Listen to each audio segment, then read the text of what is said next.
Hello, everyone. How are you doing today? This is Coach Sara. I'm excited to be live for Complete Performance Coaching. I hope that you are having a great week. I am one of the coaches here, one of 5 amazing coaches. We do one-on-one mental toughness training and online training for your athletes to help them become more mentally skilled and more mentally tough. And one of the other ways that we work to support your athletes and you as parents is that we do these Facebook Lives. So I want to answer a question that I get a lot. Now, this is not a question that came direct from the parents in our community. This is one that came direct from my community of fellow parents that I know, who a lot of them have swimmers. Swim is really big where I am in the Bay Area. And so I thought I would share one of the questions, kind of concerns that parents tend to have and that they kind of ask me a lot, especially right now as swimming is in full swing. Now, if you're not a swimmer, you're not a parent of a swimmer, stick around. You still want to listen to this because the information I'm going to share is not just specific to swimmers. It really is helpful for all athletes and performers that I work with. So the question that I get a lot from parents, especially my swimming parents, is how can performance at competitions be more consistent? And again, that's probably a question that all athletes and parents ask, right? Is about consistency. I want to be more consistent in my 100-meter free. I want to be more consistent in my beam routine. I want to be more consistent with my dives. I want to be more consistent with my at-bats. As parents, we probably want to be more consistent in our work life, in our parent behavior, right? But especially for the swimmers, I think when consistency can come down to a matter of seconds, right? And the parents are often asking, and the athletes are often asking or wanting to know about consistency at the meets, at their races. They want to know, how can I be more consistent? It's a matter of a couple seconds, right?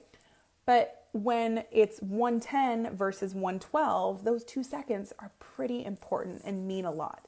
So consistency can be a challenge, but it's definitely something that we can work on. And athletes are training all the time. They're working really hard physically to create consistent performance, but mentally, there are also steps that athletes can be taking to help create more consistent performance. And this comes in a number of different ways, but the way that I wanted to talk about today are performance routines and specifically pre-performance routines. Now, this is a concept you may have already heard about. Your athletes talk about what they do pre-race or the night before, the morning of, but essentially your performance routines are the steps, the actions, the skills, the things that you or your athlete do before, during, and even after a performance. And a lot of times I think, athletes think about pre-performance routines, like what do I do right before? And they think about these as something that they only do before competition. And notice I didn't say pre-competition routines. I said pre-performance routines. So that's a big clue about how we get more consistent performance in competition is we need to be more consistent with our routines before any performance, not just save all the good stuff right before the race or at the actual swim meet. So that's what we're going to talk about today. Gaining more consistency in your performance. Yes, I know there's so much importance on those races and those meets for our swimmers, but really any athlete, right? The competition, the meet, the day of, that's when you really want to put it all together. So consistency there is very, very important. And one of the ways that we can do that is to create performance routines and really to do them as much as possible every time you perform, not just every time you compete or every time you race. So for example, and we're going to get into what the performance routines actually are, but for example, if you're doing a practice 200 free, you're doing your pre-200 routine.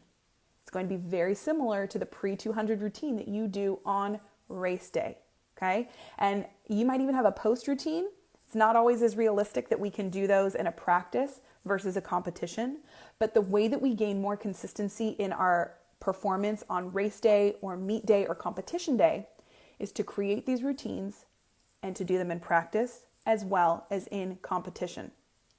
So let's talk a little bit more about what I actually mean by that. What might these routines actually be? So getting back to our swimmers, a lot of them already have a pre-swim or a pre-race routine. They do it specifically before competition. It includes the steps that they have to do, like getting on the block, right?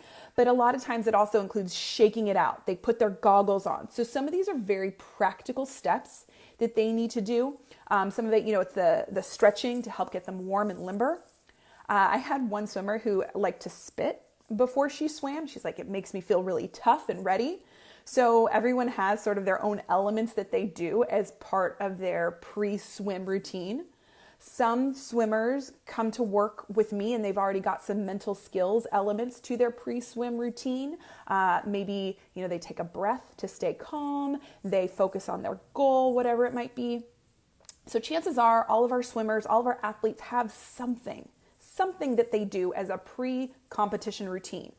But again, in order to gain more consistency, we not only want to make that a pre-performance routine, but we really want to be thoughtful about what are the pieces, the different components, both mental and physical, that get you into the right frame of mind and body for that particular performance. So if it's that, 200, that 400, that 500 race, what steps do you need to take to be in the right frame of mind physically and mentally? And then ideally, we're creating that routine and you're then doing it before each swim of that stroke and that distance. Now, this applies to non-swimmers as well. Again, for our gymnasts, our figure skaters, divers, baseball players, you're thinking about when you start that performance, that at-bat, that beam routine, how do I want to think? How do I want to feel? What are the steps and the pieces I need to put together right before to then lead into that, okay? So that's the pre-performance routine. You can even back that up. You can start the night before, the morning of, as you're getting to your venue. So it's up to each athlete to decide where the routine starts. But really, we're trying to create consistency with that preparation and lead into the performance to help create consistency in the actual performance itself. Now, if you're just joining us, I'm talking about performance routines and this idea that there can be pre-performance routines, also during performance, and then post-performance. So the during might include the things that you need to think about, the physical execution elements that you want to be focusing on during. And each athlete is very different with their during performance routines. Some sort of just let automatic pilot go and they swim, right? They just go for it. They're not distracted. They're, if it's those longer distances, like the 1500, the mile, they might be thinking, oh, this is so long. When am I done? That's not so great for performance, right? So that athlete might need a during swim routine where they think about their mechanics or they sing a song or they think positive thoughts. So every athlete is different in terms of what they might need during. But again, this is not just during competition. This is during any time you are swimming or doing that performance. We've got pre, we've got during, and then the post will look different again for every athlete. For our swimmers, it might physically include that trip to the cool down pool. It might include some stretching. Maybe you've got a foam roller. It might include some mental elements of reviewing positives of your race. You might like to listen to music. Depending on how many races you're swimming in a day and how long you have in between, sometimes that post-swim routine naturally transitions into the next pre-swim routine. So all of that is great. You really have to look at your own needs and the realities of not just meet or race day, but also practice to see how you can include these. So for example, in a practice, you might not always be able to do every single element of your pre-swim routine, right? You're not always putting the goggles on right then. You're not starting on the block always. You don't have the full 2, 3, 4 minutes that you might like for your pre-swim routine.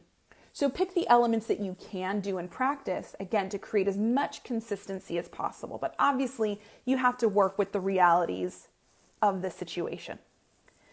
So again, the idea is that by creating these routines, pre, during, and post for our performance, we're really able to find more consistency in the performance itself. Reflect back. Think back about what you're already doing. What do I do physically? Maybe you're already taking certain mental steps, different pieces that already go into your pre-performance routine. Build from there. So think physically, think mentally, and then consider linking those together. What I mean by that is again, for our swimmers, you already put your goggles on, right? That's pretty important. You already put your cap on. Link a mental skill to that. So perhaps when you put the goggles on, that's when you take a few deep breaths to calm you down, right? Maybe when you're doing your stretches, your arm circles, you're also reviewing some positive affirmations to put you in that right frame of mind, okay? So you can link what you already do physically to remember to do those mental steps that put you into that right physical and mental space to be able to do your swim. And again, think about your own situation. Do you tend to get distracted by swimmers on the other blocks? Are you thinking about the last race that you did? Maybe you need something to help you focus. So you really narrow in on that end of the lane, or you review your race plan.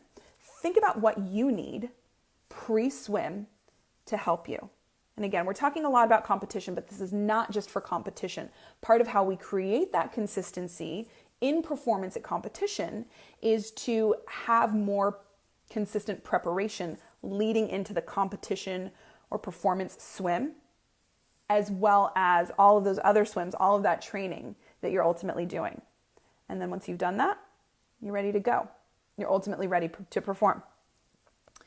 So a couple sort of notes about these routines that we create. As I said, you want them to be as consistent as possible, but there's life, right? If you're doing these at the training pool, you can't do every single element. Your coach might start to get frustrated. If you've got a pre-beam routine and every time before you start a routine, you're taking a few minutes to collect yourself and visualize, your coach might not always love that. So do an abbreviated version. There's got to be some flexibility in it.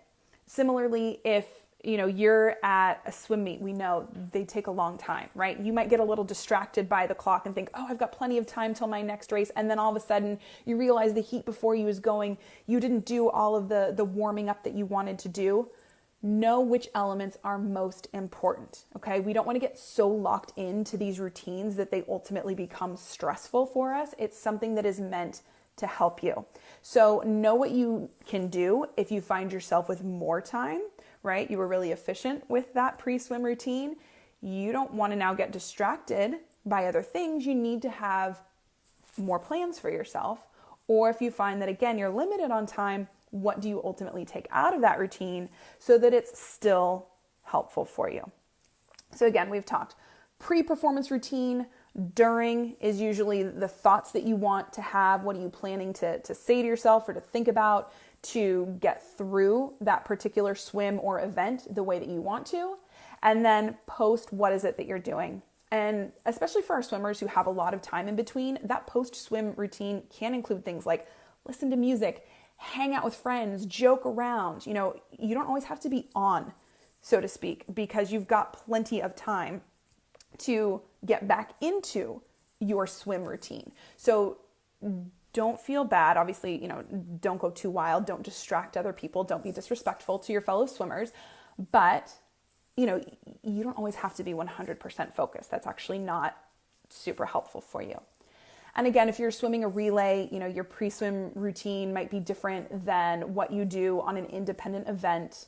So think about all of these realities for you in the events that you swim, if you're not a swimmer, in the sport that you do, and think about how you might ultimately need to adjust. So again, you reflect back, you think about what you do, how do you want to think and feel, what do you need to add in to make those routines pre, during, and post work for you, and then ultimately create that routine. You can write it down if you want to, and then you use it, and you stick with it. And if you don't feel a difference, you don't give up on it right away.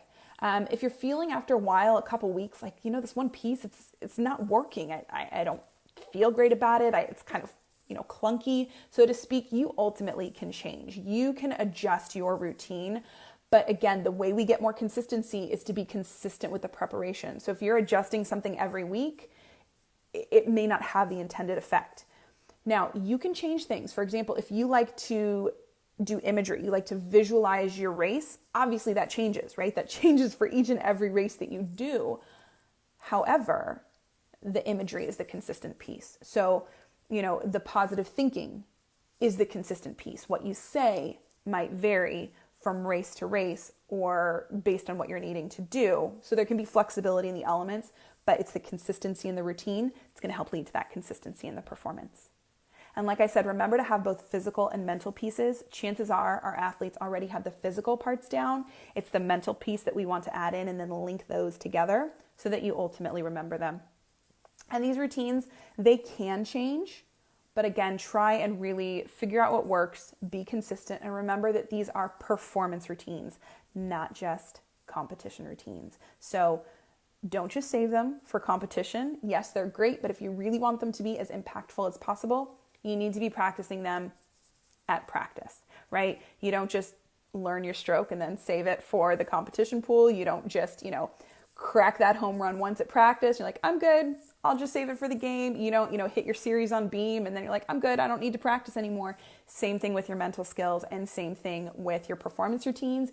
You use them all week, all month, all preseason, and then they're really fine-tuned and ready to go when the season rolls around. So I hope that's been helpful. I hope that you now have some ideas to help your athletes in terms of helping them find more consistent performance. If you're an athlete watching this today, hopefully you can go and fine-tune your own performance routines. And don't forget, if you do need more support, I am one of 5 great coaches that can help you one-on-one. You can also join our Perform Happy community. I will be leading our live sessions through the month of August while Coach Rebecca is on maternity leave. So I'm very excited about that. I hope to see some of you there. Thank you so much for joining our live today.